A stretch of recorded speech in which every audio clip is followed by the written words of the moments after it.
Longer or shorter? I don't care. I like me. That's not at all what I meant. If you want to fight, pull up. Reptilian lizard people that live inside the earth. You have a nice haircut. I need to get a haircut. Yeah, I know. I just got one. I look pretty Yeah, fresh. but I told you my dilemma about that, and maybe other people can relate to this. When I know that I'm going to be doing something that requires a haircut, I'm like, I'm going to wait until that thing. But going to Montana in a week, I'm like, that doesn't need a haircut, but the cruise needs a haircut. Oh, yeah, you need a haircut. You need a haircut for the cruise. Montana, I feel like... You just go with it? Yeah, right? Yeah. It's like burlier or something. Yeah. You just need a flannel. I have a flannel. Boom, for that, you're ready. So ready to go for Montana. It's actually warm up there right now. So, but yeah, I don't know. If I could invent something that would just like hold your hair in a certain... The Flowbee. We need a Flowbee. I know that it exists. I don't really know what it is. It's a vacuum cleaning hair thing. When I was at BASF, they talked about this. They talked about just like inventions, right? And they're like, grass to only grow like a certain height. And they're like, oh yeah. So they kind of like start talking through this, and people like were kind of giving their ideas. One person's like, well, what if there was, because they were just talking about like, lawn maintenance. And this person's like, well, what if you installed, instead of like sprinklers with water, it's like a blade that would pop up and it would just like cut the grass and pop back down. And they go, well, what if you just invented a grass that only grew to 2 inches tall? Yeah, I don't know, man. And then if you had a yard full of like blades swinging around, you'd be like, step on my yard. Well, like a weed eater wouldn't really be a blade. No, true that. It would just rip it, Rip it down. They have the little robots. We're moving into a house with a tiny yard, so I'm getting a robot. But could you imagine though, if you invented a grass that just grew to be 2 inches tall, and then if it's like us, like we're not going to grow any taller, I don't know. Think about a lizard, right? It loses its tail, and then the tail will grow back, and it doesn't grow back like longer or shorter, like it just grows back to whatever height it needs to be. Or I'm not smart enough to think about that, I don't think. And then they were That'd be cool though. They were talking about a bunch of different, like at one point the grass thing. Then we started talking about like antibacterial stuff, and they said making countertops out of sharks, like the same kind of like design apparently that shark skins have, because sharks' skin, the way it is, like nothing grows on it, like bacteria wise. I don't know, like whatever they're like. If you zoom in under a microscope, however that is, it's like antibacterial the way it's shaped. Something like that. Anyways, cool. That was learn something every day. That was a little tidbit from BASF back in the day.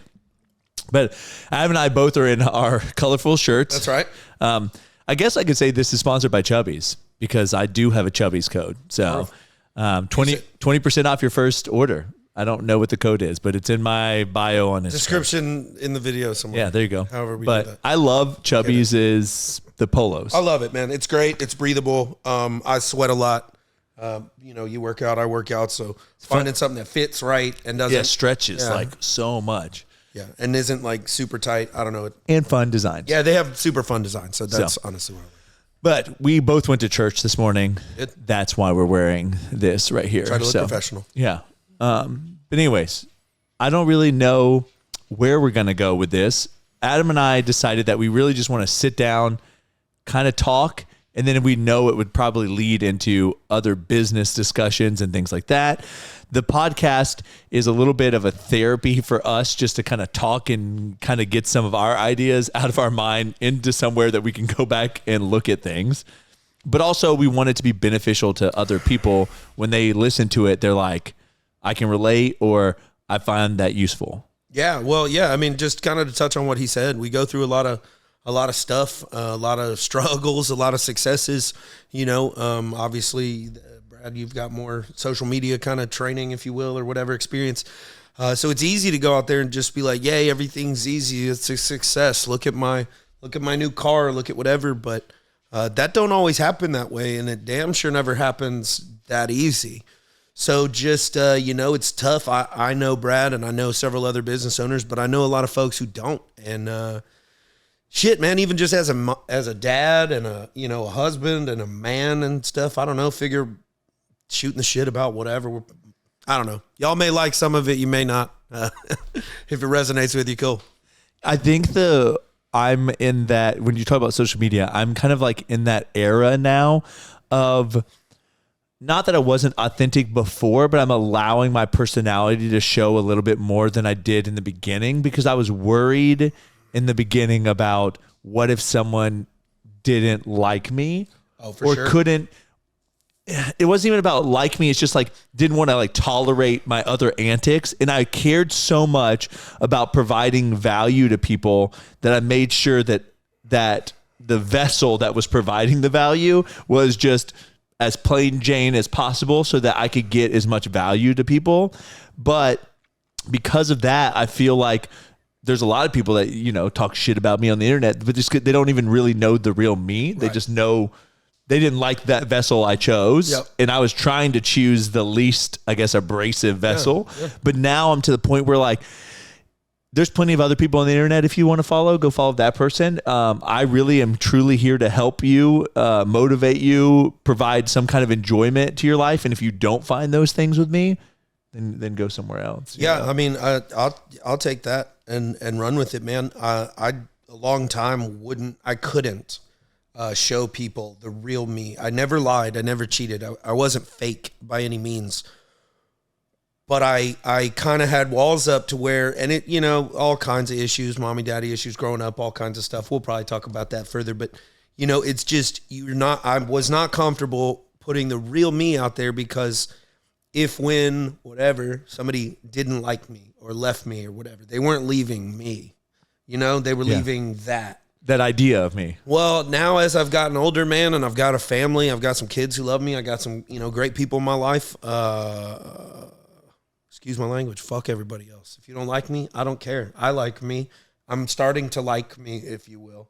I'm starting to like me enough to show myself to the world. Rick Rubin, man, I heard he's a music producer. I heard him say a quote about musical art, and it was just that, you know, these artists make a lot of money, but the true art is achieved. And he's talking about them making a song, but true art is achieved when you're so comfortable that you say, yes, this is it. This is what I want to show to the world. And I'm not comparing myself to art. Is that what I just, did you see me share that on Instagram? I did. Yeah. Oh, okay, yeah. good. Cool. You shared it. Great. Brad, credit to that. So No. I mean, I didn't mean that. Actually hit me. Yeah. I didn't know. Yeah, that hit me. No, like I shared that the other day because I took it beyond art. I took it to be personality. Yeah. I took it to be anything that you want to bring to forward to people. You stop caring about bringing forth something that you think they're going to appreciate. You bring it forth because you appreciate it or you like it and you want the world to see it. Yeah. And they can choose to like it or not like it, but you find beauty in that. And I think, you know, just to kind of like pull that back in, we were having this conversation earlier. I think the biggest problem that people have nowadays is they let society or their friends or whatever outside forces dictate the direction of their life, like what success means. You know, I mean, there's some people I know that drive a certain car because society has said this car means you've made it, and now they want to feel like they've made it, so they buy that car. Yeah, well, I mean, part of the reason we talked about this earlier, but even why I like that we live in Panama City, Florida, is that we are all in investing heavily right now, but there have been several times in my life I could go buy a Lamborghini. I guess not several times, a few times. I did not. I would be a dickhead driving around Panama City in a Lamborghini. So I don't. I take that money. It makes more sense. I reinvest it. There's no social pressure for me to buy that car. There's no social pressure for me to adhere. Immediate pressure. There is on the internet. Of course there is. Yeah. But yeah, you wouldn't be functional doing it here. So you take that money, you buy a bigger, better line machine for your cookie company. We buy, bagging machines and stuff like that. So I like that. But no, man, to touch on that video, that actually, I mean, I respect that guy. I know who that guy is. I respect his career and what he's done. I don't know him personally, obviously. So hearing that and immediately, okay, I guess comparing myself to art, but just going like, wow, man, that's me. I've done a lot of physically tough stuff. I mean, I feel like I'm okay there. I haven't addressed my emotions, man. I'm a big softy too. So it's easier to avoid connection with people. It's easier to not connect than it is to possibly get hurt because it hurts, you know? Well, yeah. I mean, you know that there are things on the internet about me. And I probably I've shared some of that stuff with you. And I think the hardest part is a lot of times, like I want to go in there, like defend myself and be like, that's not at all what I meant, or that's not at all who I am. But then I just realized like those aren't my people. Nope. And like, why am I trying to like win those people to me?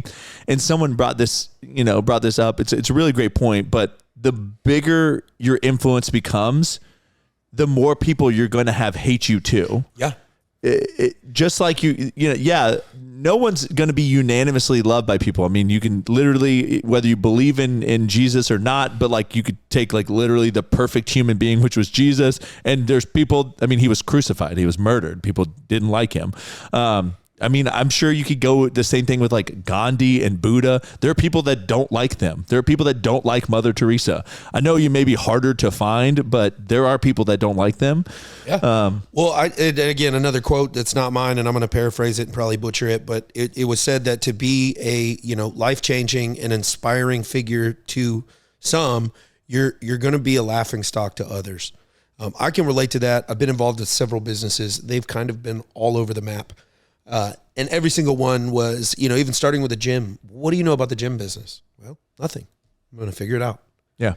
I know that people want it, and I know that I want to give it whatever, right? And then landscaping, chicken, all that other stuff. But what do you know? What do you know? And they're chuckling at you. They're laughing. They're muttering under your breath. And then something pops, and they're like, can we invest in your next thing? Da-da-da-da-da. How did you do this?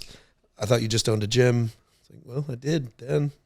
Oh, I actually have a story. Yeah, that I don't think that I don't think that. All right. I remember like no one's heard this story before. Okay.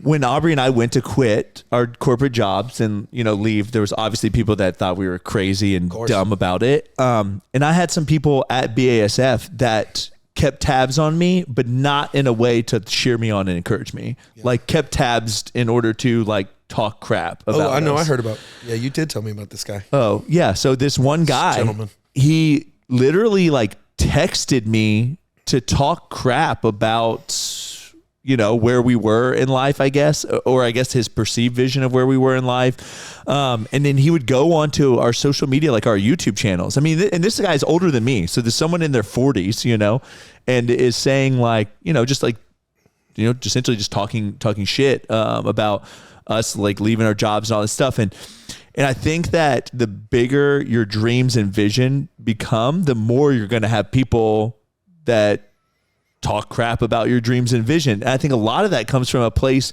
of almost jealousy. That they never chase their own dreams and visions. Well, that sounds like some kind of weird like that man was somehow jealous of you somehow. I don't know. Yeah. I don't know. That's weird. Yeah. You always have these one-offs. I had a guy do this to me. It didn't really affect me. This guy didn't really affect this guy wound up having like a medical injury. So I feel bad even like saying anything bad about him, but it was annoying. He was just for no reason, bad mouthing me behind my back. Yeah. We did not even fully know each other. Yeah. Just another local business owner that I had never done business with, that I had never done anything bad to. Yeah. Was not a competitor of. So I don't know how to. Have you local small town? I don't want to say anything. I've already said the medical issue thing. Have you heard the Keanu Reeves quote that says like, essentially, if you don't like what I'm doing or something I've done, then call me.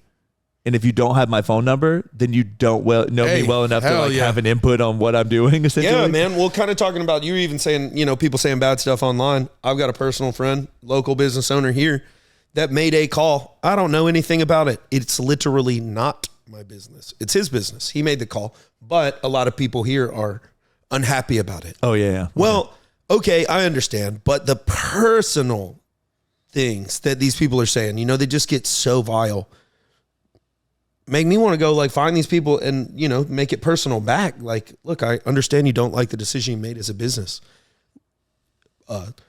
Say that, don't go to it, boy, whatever, fine. But like to say they're personally all these evil things. That they're bad people, just makes me want to choke somebody out. These are good people. Yeah. I also think there's a phenomenon that we haven't really, that they're probably going to name something soon, but it has to do with as something becomes more viral, everyone's wanting to jump, like get a Clout piece of chasing? it. Yeah. Well, negativity. But it's not even like how, right, yeah. It's like whenever they were doing like, I don't really want to get in deep into this, but whenever they were doing certain protests and marches, and people were going to them just because they were like, this is a event that you're going to tell your kids about, right? Yeah. So it's almost like it's an iconic moment, and you want to say you were a part of this moment. Well, you had a lot of people there that didn't know why they were there. Right. They just wanted to be a part of something. So we as humans want to be a part of a community, whether you're a loner or not. People want community. It's why I think CrossFit is so successful, is it builds a community culture. It's why certain social media people have such a great and loyal following, is because they built a community. We can get into social media 101, but like, from streamers that are really big, like Nick Merckx, and he has the M fam, the Merckx family.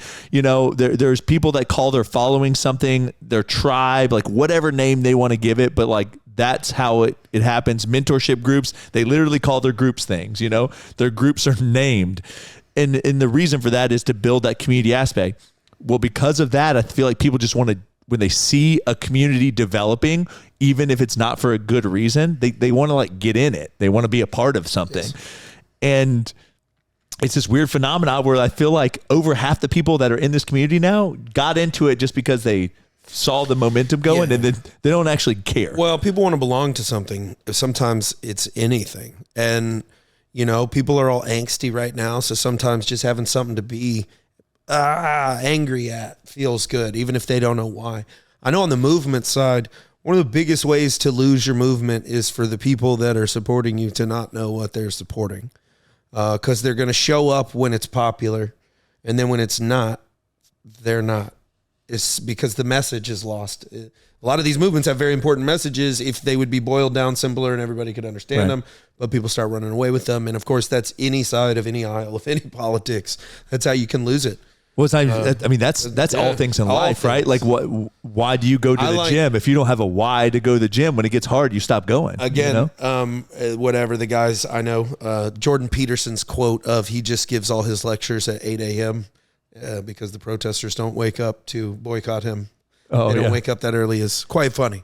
Well, so speaking of that, so like obviously Andrew Tate has a very, he's very, I guess, more volatile. Like people either really love Andrew Tate or really hate Andrew Tate.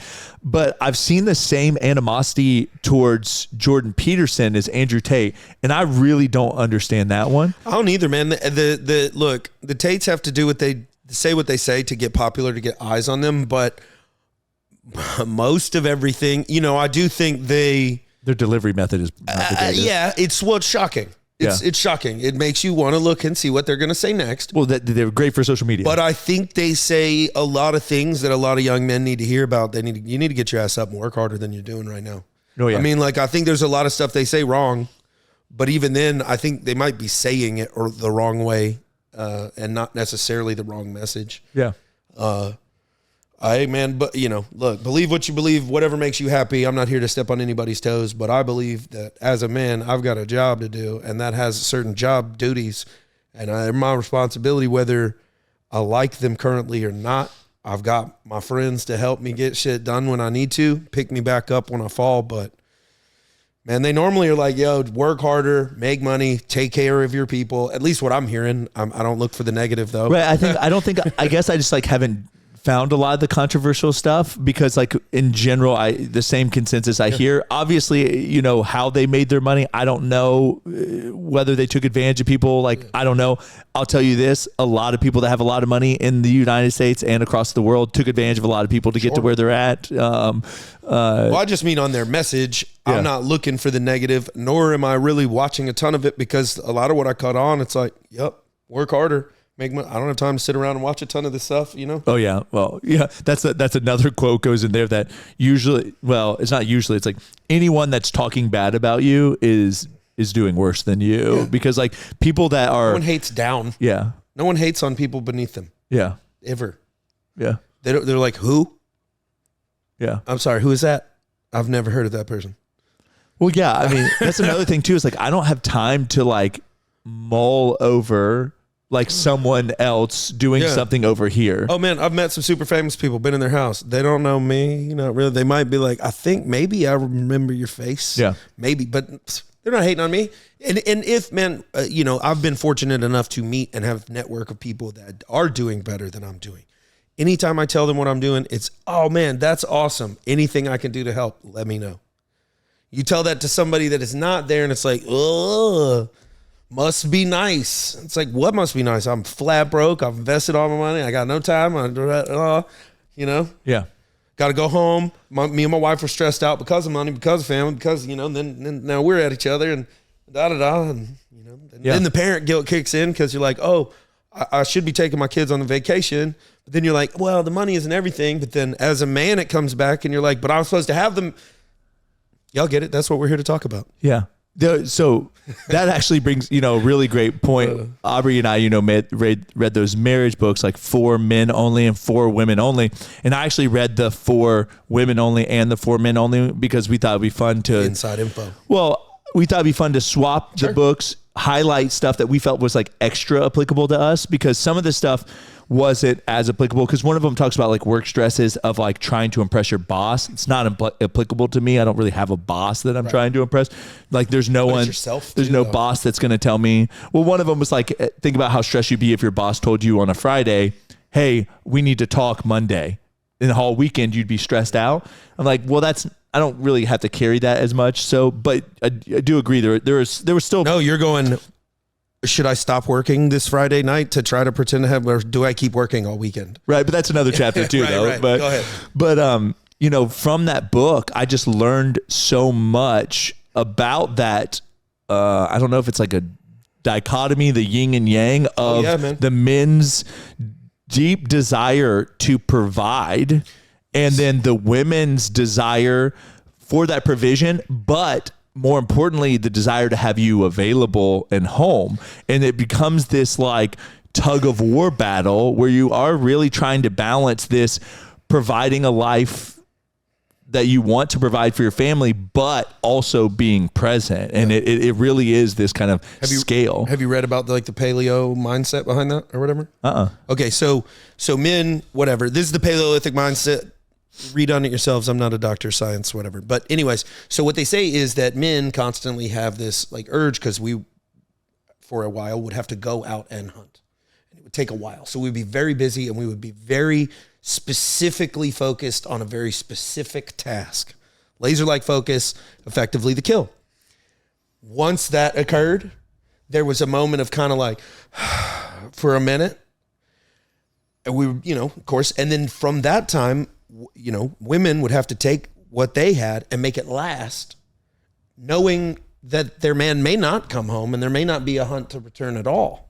So there was this like longing to have, you know, because of the uncertainty unknown.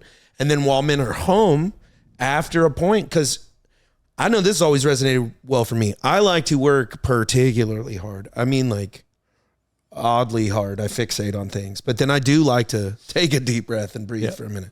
But yeah, that's always kind of resonated with me. And anyways, maybe we should dive in, read more about that, and we can talk about that too.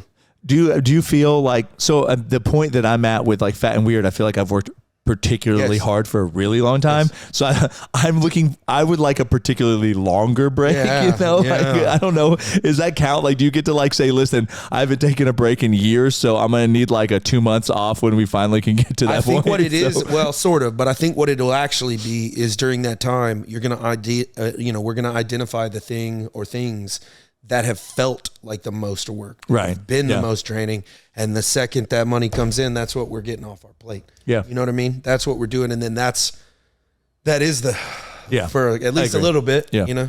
Yeah. Cause someone was like, the truth is I would run Fat and Weird. You can't take 2 months off. Sorry. But I would run Fat and Weird like forever, as long as it was the stuff I like to do. Yeah. And I know you personally know that I enjoy like marketing, the creativity, that kind of aspect of it all. I like building systems and getting them in place. My ADD prevents me from having anything successful if it's not sort of being systematized for me. Which is what we're working on with Fat and Weird. Systems for sure. And people. Yeah, we have great people. We have phenomenal people. So now you've done an amazing job of getting all these people here, man. So for real, good job. Yeah, we do. We have a great team. Everyone loves being here. I would say even the team all the teams previous to this have all been great. Everyone has done what they needed to do to get Fat and Weird where it is now. Our team right now just really gels well together with each other, and that's the great part about. Well, and we're doing something. We're scaling, and you know, with the wholesale on the horizon, if you will, it being kind of this moving target for us. You know, hey, there we go. Plug. It's kind of a moving target, and so our, that uncertainty with the team, with everybody else, it makes it hard. So us being able to balance that for them and try to give them a sense of calm. Yeah, y'all are going to love this. So we still got a bunch of changes to make. We won't bore you with all of those, but yeah, I did want to talk about the future of Fat and Weird. So third or whatever rendition. So, but this is actually the only second one we got in person, right? That's right? So yeah. And these were technically just like low res samples, and in general, there's still look great, though. There's not much we're changing. Right. We're adjusting some positionings of certain things, but like that is going to be that bag right there versus the bag you see in the store. It'd be like one of those games like, can you spot the difference? Yeah. You know what I mean? Yeah. It's exciting. It's not very much difference between them. But this week is actually a very exciting week. Friday, we had the platform installed that holds the scale that will weigh out the cookies and drop it into the bagging machine. So that's really cool because this week coming up, Monday, I think is a travel day, but Tuesday, Wednesday, Thursday, a technician will be on site, and we're going to be installing the Z conveyor, the scale, the bagging machine. And by the end of the week, we will be able to run like full on wholesale operations. Yeah, that's super exciting. A lot of moving parts, a lot of complicated mechanical and, electronics going in this week. Have no reason to, just a lot of moving parts. Got to be ready. A lot of caffeine this consumption this week. Just a lot of stuff, man. We're building, we're at the phase where Brad and I are going to be turning wrenches and holding some things up. Yeah, we've got a great support team, but we also got a lot of cookies to make this week too. So as many as we can, at least until the equipment gets there and, gets rocking and rolling. So. Yeah, our birthday sale is also this week. Yes. So we got to get ready for it. By the time people see this, the birthday sale will be over. But it's a lot this week. That's why people have asked, like, why am I not in Montana with Aubrey and Letty? And it was like, as we need you. Yeah, I had to be here this week. I am leaving Friday though, and I'll be there for a week with them. So that's fun. 2 weeks in Montana is probably what Aubrey needed. Truthfully, she doesn't get to go back, but twice a year. So 2 weeks is it's good, man. Spend some time with family. Yeah, for sure. So that was our pivot into the business side of things. What are you most excited for with the growth of Fat and Weird? Oh man, just, I like to build stuff. I like to scale. I like to see it. I like to go, just all the complicated process, all the complicated problem solving. Again, I'm a shiny object syndrome haver, if you will. But mainly, if I had to fast forward all the way, the household name status, man. Yeah. Being involved with that. That's cool. The brand. I mean, it's a great brand. You guys see it back here. You guys are familiar with it, but it's a great brand. We've got some great, Brad's working on some great marketing ideas. We've got a great team on this. And household name status.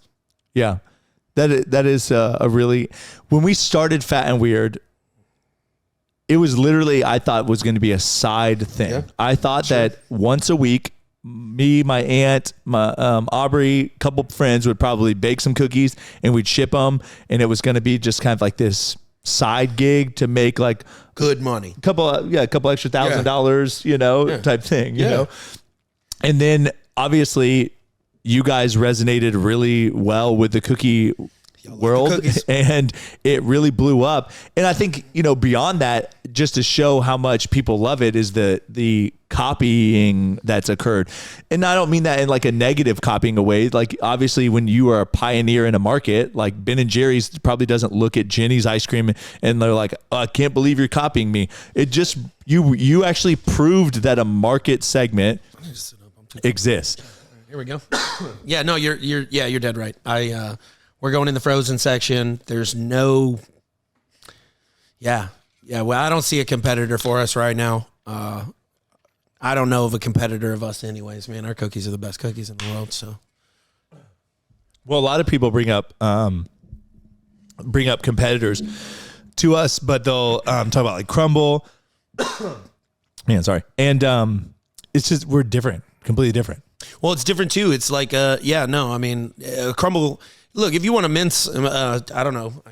You heard that word used today at church, so I'm going to keep using it. I think we're splitting hairs, man. If we're talking about the subjectivity of your favorite flavor of or style of cookie, but going somewhere and eating or dining there, or essentially, that's more of like a donut. or just a conventional bakery experience. You're leaving in a Baker's box. They're not transporting well. Our wholesale product is going to be frozen. It's going to be sitting in your house, ready to go. Or, of course, our e-com stuff's still going to be rocking and rolling. You can order cookies and we'll ship them straight to you. So Yeah. I think it's a different product. We're a supplier and a brand. They're a retailer and a brand. Well, I think the best part about this too is like you get to make the cookie how you want it. That's right. There's a lot of people that like very doughy cookies. There's some people that want them like super crispy. When you get to bake it at home, you get to bake it exactly how you want it. So if you want it to be literally just warm dough that you're eating raw, molten over ice cream. Yeah. Delicious. Yeah. Delicious. And I'm going to be interested to see what there's going to be people that are going to get creative with it too. Man, we could do a whole I'm really excited to see like what people start doing about that too. Cuz I mean you've seen videos online where people take like the prepackaged like Toll House cookie dough and they like make things out of it. I'm excited to see what people are like, "Oh, I made this. Somebody decided to make Sour Patch Kids cookies or whatever. It's just like on top of a sugar cookie. Right, yeah. I don't know who decided to do that, but yeah. Some things don't need to be done, y'all. And I like Sour Patch Kids. Don't do that.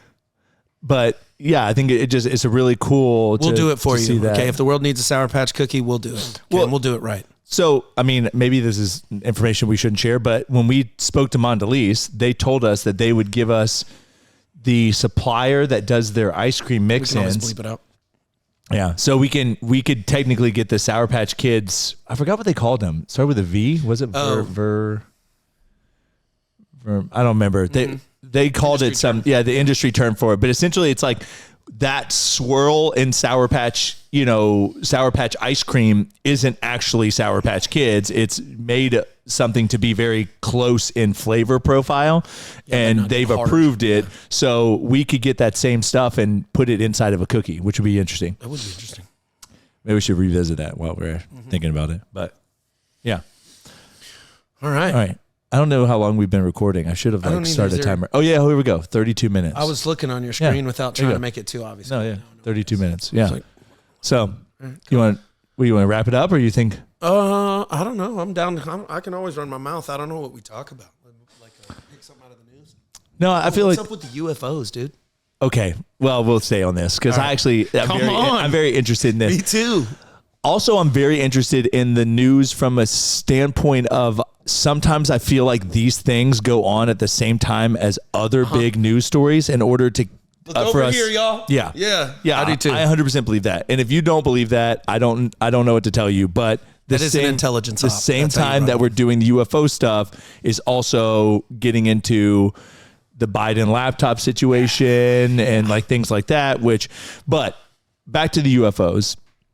I was listening to a segment from Joe Rogan's podcast talking to like one of those guys about the Tic Tac, right? Which is one of the UFOs they saw. And they said that it went from like 80,000 feet to like the ocean in like seconds.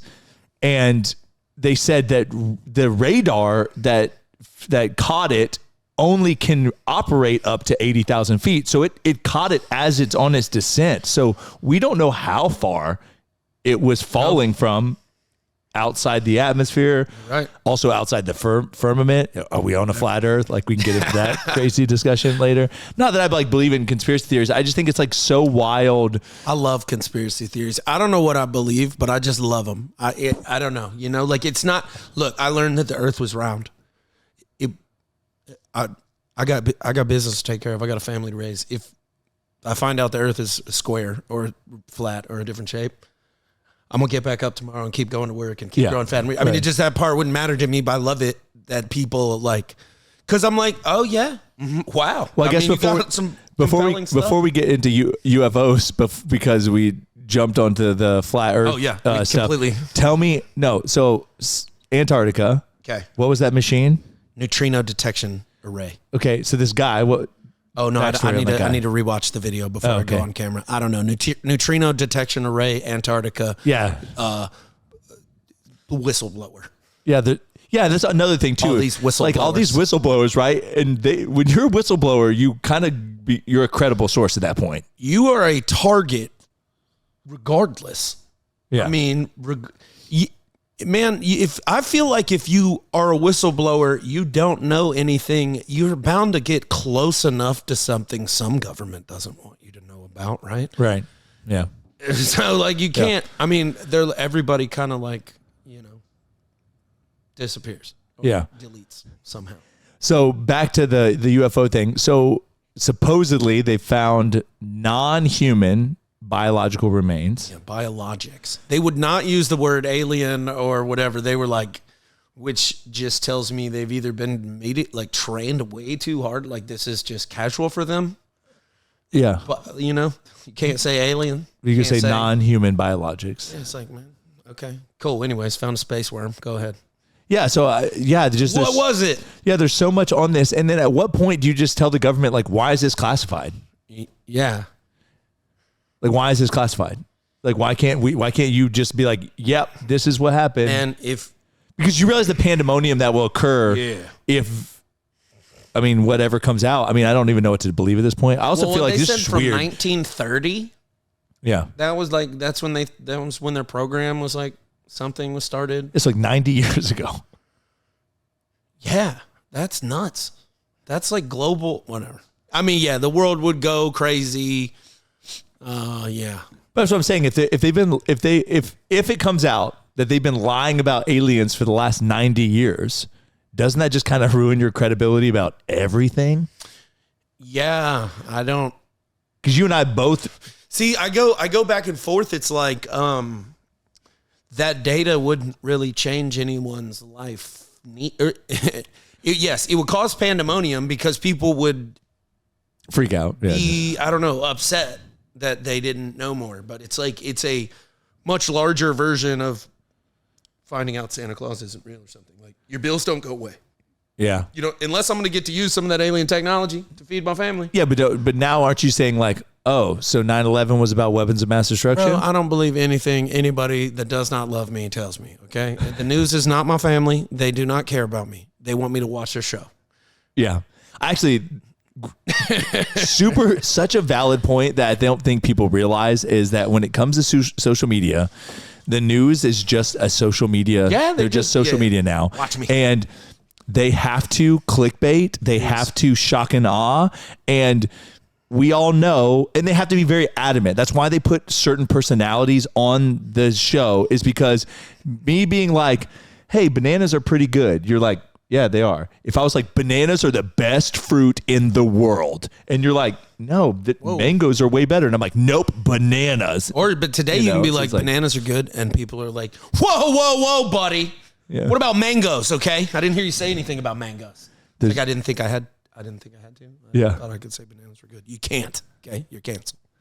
Yeah. Well, that's true too. Yeah. But I think that just every time you look or you hear something, you really have to dissect what you're actually getting. Well, yeah. If they, I teach my kids things that are true all the time because I love them. Yes. There are certain things that I might have to withhold from them or whatever for a certain age period, because maybe I just don't want to discuss the terrors of the world that exist. But maybe if they asked, I might tell them, but I'm definitely not just forthcoming with it. But I guess that kind of segues into of like, maybe the government wouldn't tell the people that there's certain things because of how fragile everybody's. I guess like, what is it? How does it change your life? Is a good valid point you brought up. Like, if the aliens do exist, and I've never had contact with them, knowing they exist, does that change my life in any way? No. No. My grandfather would probably just tell them to make sure they stay off his yard. Or there'd be people that said, well, I told you so. Don't have them walk across my yard or fly or whatever they do. Well, there would be a lot of people that say like, I told you so, or like, they would feel validated because maybe they've seen or heard things. But in general, my day-to-day life would change. Reptilian lizard people that live inside the earth, they know about the aliens in space. So we talked about that on a podcast one time. Awesome. Love it. Hey man, no, I love it all because you know what? Like, again, it doesn't. Okay. You think there are reptilian lizard people that live inside the planet. Okay. What are you doing about it? Is it helping you? If you find them, do you win something? Yeah. If you don't find them, do you lose something? I don't know. I'm like, oh, that's cool. they'll have like, oh, this such and such went on an expedition. It's like watching, what are those Nicolas Cage movies? National Treasure. You're like, oh, that's cool to think about. Yeah. But Well, I mean, I feel like so many people I are, would much rather that be on the back of the Declaration of Independence and making like, wow, there's this super cool. treasure hunt. Yeah. Well, I just think that so many people are so concerned what other people believe in when it doesn't hurt them at all. Yep. Somebody tells me I believe in Bigfoot. I'm like, cool, man. That's awesome. Yeah. Like, I don't not believe in Bigfoot. yeah. Why do you think humans try to get other people to just like live or believe the same things they do? Because people are scared and misery loves company. And if we all believe the same thing together, even if it's wrong, it feels better. The community, back to the community aspect of things. Yeah, that's it, man. That's why, that everything, communitization of it, language, even down to the slang and the way people talk and what they use, man, it makes people feel better.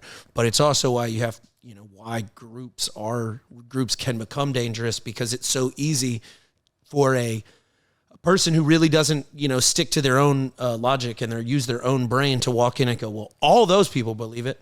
It must be okay. And you can do that about some really bad things. Oh, yeah. Very quickly. Yeah. I saw that study. That's how all bad things that have occurred in life, everybody kind of knew they were bad, but nobody stood up. And since everybody thought it was okay, everybody just did it. Yeah.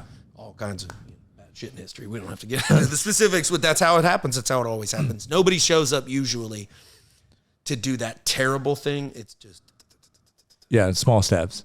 It was like at church today when he was talking about people. Small sins over time. Yeah, that's something I told Aubrey. I said people that are walking down a path don't end up like in one usually one spot. Like one step isn't all of a sudden a deviation a mile off that path. It just, you get comfortable taking a couple of steps off the path, and you're like, I can still see the path. And then you go a little bit further, and you're like, I know where the path is. And then you go even further, and then you're like, I don't know where I'm at anymore. And I think that's what happens. It is what happens. But in life, just like in business too, we all think that there's this one great thing that is going to absolve us, when really it's just a series of the right steps back in the right direction. Yeah. And everybody can fix small issues, and small issues over time, small steps over time make big things. And so. Well, you don't get 30 pounds overweight in one day, and you don't lose 30 pounds in one day. It's small choices that led you to the 30 pounds of weight gain, and it's small, consistent choices that will lead you away from the 30-pound weight gain. Well, you see people, man, that have these, and the truth of the matter is they wind up having these sob stories, and I feel bad for them. But it was a series of, you did X, Y, Z and lost your job. Then you did X, Y, Z and lost your wife. Then you lost your this. Then your kids don't want to talk to you, man. Why? Whatever that is, man. Computer turned off. It's just the screen. Okay. Yeah. So, but yeah, they did that, shit, if winning the lottery ain't going to make these people care about you. They may come around. I mean, whatever. I don't know. But there's no big win, man. You're going to have to put in the work and fix the things, just like Fat and Weird, man. We grew so big so fast. We got a lot of loose processes that we got to get a lot tighter, because we're going to do a lot more. And if we don't get them tighter, we're going to stress our people out and whatever. Right. So yeah, but it's not like, whoop, you know, and it's, Yeah. I didn't build Fat and Weird in one day, so we can't fix all of its problems in one day. Let's say you and your wife get into a bad habit trait. You're going to come at each other with angst about a certain topic or a certain issue so now we're going, how do I get to this issue without going through the prickly patch that I may have put there. Yeah. Or at least, let's go take the man route. As a man, I didn't prevent from getting there. I wasn't yada, yada, right? Because, I mean, again, to back all the way up, the easiest thing you can always do is look at yourself. What could you have done better? Take ownership for your own actions. Yeah. Yeah. That's one of, speaking of just. Which is easier said than done, but. Jocko's books. Yeah. But I really love Extreme Ownership. Yeah. It's something that when I read it, I started to implement. Anytime I had an issue, I tried to find where I was at fault. Mm-hmm. And you can always find that. Yep. If you can't find where you're at fault in it, you're not looking hard enough. Because even things like I didn't do a good enough job explaining the boundary, or I didn't do a good enough job, whatever it is, I wasn't aware enough. Believe me, you can always put it back onto you, because if you can't put it back on yourself, then technically you can't become better. You're hopeless, right? You're a victim. Yeah, you're a victim, right? You're a victim and you can't become better. If I'm sitting in traffic and I'm at the stoplight and somebody rear ends me, I could have been looking in my rearview mirror. I could have been more aware. I could have tried to pull out. I could have done anything. Could have braced for impact at the very least. I could have alerted the members of my car. I could have honked my horn to try to alert them. Yeah. Or I could have done nothing. Woe is me. I hope it never happens to me again. Yeah. I'm not doing that second one, buddy. That just ain't me. Yeah. So that's everything, man. Yeah. If you can't walk in and truthfully too, you work out, you got a kind of a dominating personality. I do too. The second anybody pulls the cry card on me or the whatever, I feel like a bully. I feel like that way anyways, but I always, because of that demeanor, I've always had to try to constantly revise my setup. Yeah. My hey, I need to come, especially in business, I need to have a conversation with an employee to tell them I don't think they're doing their job the right way. Yeah. Well, I got to come in with all kinds of humbleness, or I'm going to feel like I'm, dominating on them. They're going to feel that. I never want anybody to feel that. Yeah, I mean, you and I have been in heated discussions before, and just you, I mean, you outweigh me by a good 50 pounds. Yeah.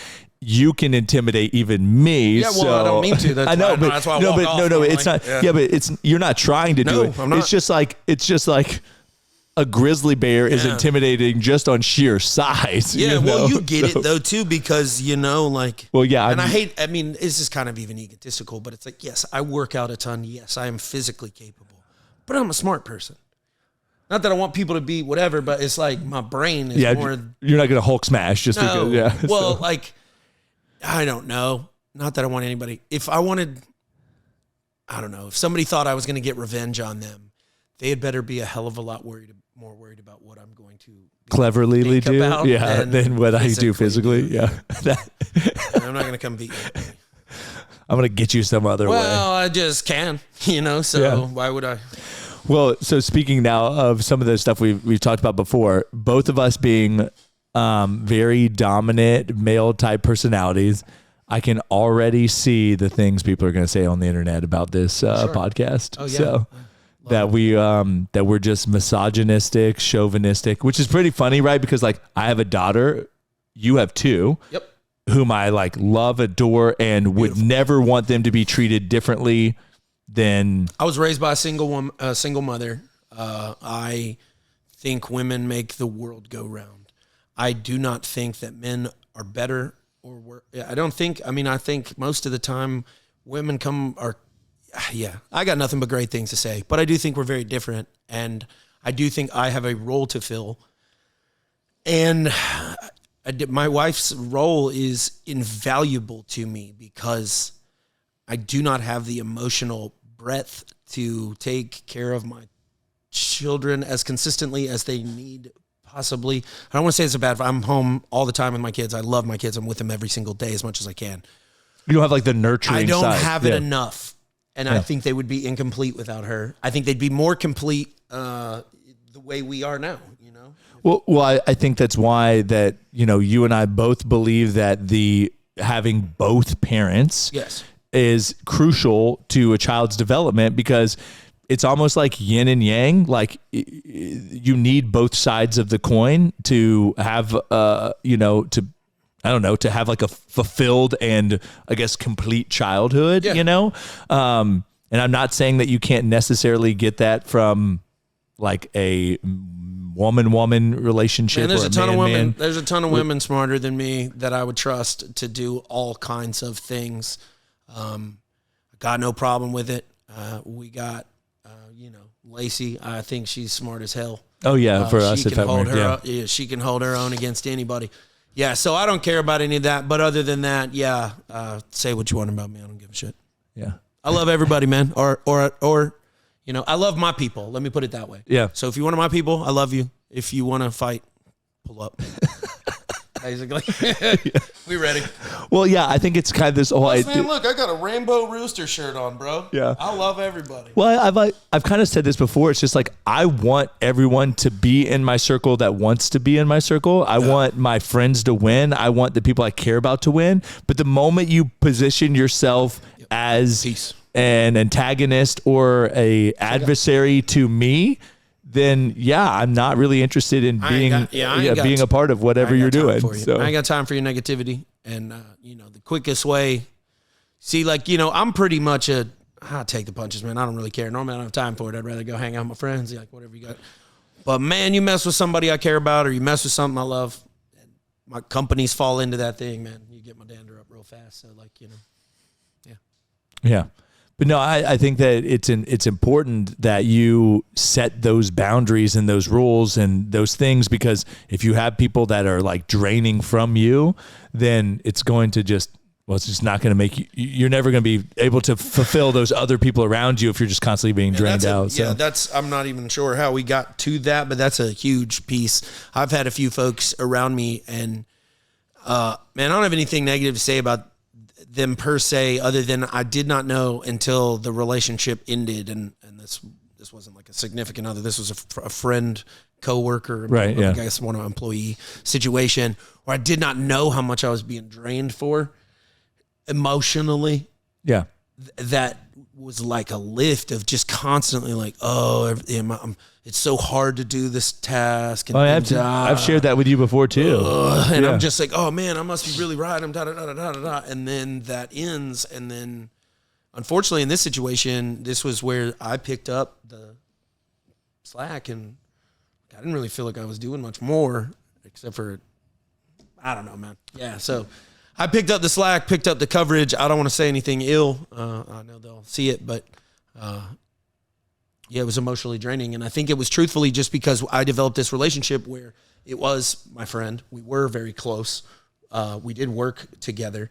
And I let that closeness kind of get in the way. So there wasn't a system. Their job was very loose. So they picked a lot of what they did. And when you pick a lot of stuff that's very inefficient, you don't know what to pick. Anyways, I gave them a lot of free reign, and their personality couldn't handle that free reign, I guess, if that makes sense. They needed a very rigid job, and they did not have it. And that was draining to both of us. And we're still friends. And, but it just, it got tiresome really quickly. Well, yeah. So there's a book called His Needs, Her Needs, and it's a marriage book. It's over there somewhere. I think it probably is over there. But again, Aubrey and I always we read marriage books. We always want to work on our marriage. I think that you can have the best marriage in the world, but you still want to work on it because nothing's perfect. So, but in this book, His Needs, Her Needs, I found there's a lot of stuff that's applicable to just all your relationships, not just with your significant other. And what it says is that every interaction that you have with someone is either depositing into your love bank as the way they do it, but really it's depositing into you, or it's withdrawing from you. And we all know, you're thinking of a person right now. If I tell you who is withdrawing more than they're depositing, right? There's a coworker maybe that every time you see them, you'll go the other way in the office because you're just like, I don't want to hear them bitch about something or complain about something. You'll literally, they just drain me down. They're always raining on my parade, if you will. So just remember that when you interact with people, that are you making sure that you're depositing into some people's lives as much as you're withdrawing out? But that's something that really stuck with me. And I realized that sometimes when you see people just based on how you're seeing them, maybe you only see them when you're not in a good mood. Maybe, maybe it's like, hey, the only time I see this person, I'm already stressed out. So make sure you're not taking that out on them and that your relationship with them isn't negatively affected. And I bring that up because a lot of times with your spouses, the reason that you're withdrawing a lot from their love bank is because you just got home from work and you've had a long day, you're tired. They do something completely harmless, but you decide to take anger towards it or lash out, and then now you're withdrawing from the love bank. And that's what happens in a lot of relationships is you start withdrawing all the time and you never are filling that cup back up. So something to just keep in mind. Yeah. That's a lot. I know. All right. I love it. Okay. No, I mean, it's very, that's very good stuff. I need to pee though. Yeah, we're at 55 minutes. So this is like a perfect ending. Boom. Look at us. So Podcast. this is our second episode. I don't know. We haven't decided if we're just going to like not release them until we've done more. I don't know. I don't know. Hopefully you guys enjoy this because it's fun for us, and I feel like there's a lot of little nuggets of knowledge that We'll you get should better as we take go away. on. I But promise. Yeah. Nice job, buddy. Yep. Hang in there. See y'all next time. Bye.